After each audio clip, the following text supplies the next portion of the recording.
আসসালামু আলাইকুম।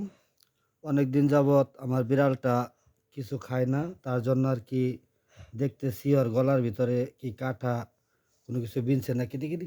এই যে দেখি কাঁটা-টাটা কিছু বিনছে নাকি? মুখে তো এমনি কাঁটা-টাটা দেখা যাইতেছে না। তো ওর ভিতরে কি হইছে? ও আজকে ২ দিন ধরে কিছু খানা-পানি কিছুই খায় না। ওর ভিতরে কি কাঁটা গেছে না কি গেছে এখন আমি বুঝতেছি না। তো যাই হোক, কাঁটা-মাটা তো কিছু দেয়া যাইতেছে না। খানা খায় নাকি?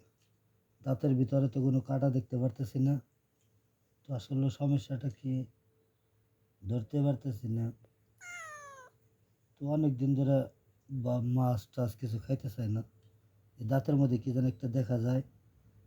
ওই পাশ থেকে সুইটা দাও, ওই পাশ থেকে সুইটা দাও, ওই পাশ থেকে সুই দাও, সুইটা দাও তো।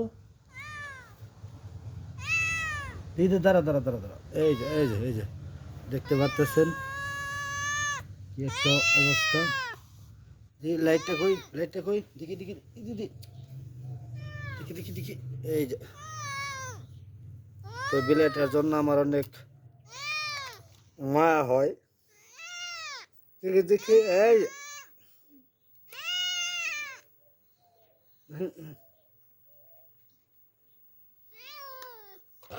ও তো কোনোভাবে বের করতে দিতেছে না। দেখি বন্ধ কর টিভি। দেখি এই হাকর ওর গলার ভিতরে তো কোনো কিছু দেখতে পারতেছে না। কি হইলো আজকে? তুই ২ দিন ধরে খানা টানা কিছু খাস না। দাঁতের ভিতরে একটা কাটার মতো দেখা যাইতেছে। যাই হোক, ওর হাতটা ভালো করে ধরলেছে আমি ওর ভিতরে একটা কাটা দেখতে পারতেছি। তো কাটাটা বের করতে হবে দিয়ে আজকে পশু হসপিটালে নিয়ে যাব, দেখা যায় কি করা যায়। এটা আমার অনেক আদরের বিড়াল। সে যদি খানা টানা ঠিক মতো না খায় তাহলে আমারও মন চায় না যে আমিও খানা টানা খাই। আজকে দুপুরবেলায় খানা আমিও খাইতে পারি নাই ওর জন্য। দেখেন আমার কিভাবে কামড় দেয় দেখেন, অথচ দাঁত কিন্তু দাবায় না। আমার অনেক ভালোবাসে, আমার সাথে সবসময় দুষ্টামি করে। এই দেখেন কিভাবে কামড় দেয় দেখেন, কিন্তু আমার কোনোদিন আঙ্গুল এই দাঁত ডাবায় না আর কি। এই দেখেন কত জোরে জোরে কামড় মারতেছে, কিন্তু অথচ কামড় দেয় না। অনেক সুন্দর করে সাজিয়ে দিছি বিড়ালটারে মেহেদি দিয়ে। দেখেন কি অবস্থা দেখেন। ও আমার অনেক ভালোবাসে, দেখেন অনেক ভালোবাসে। দেখেন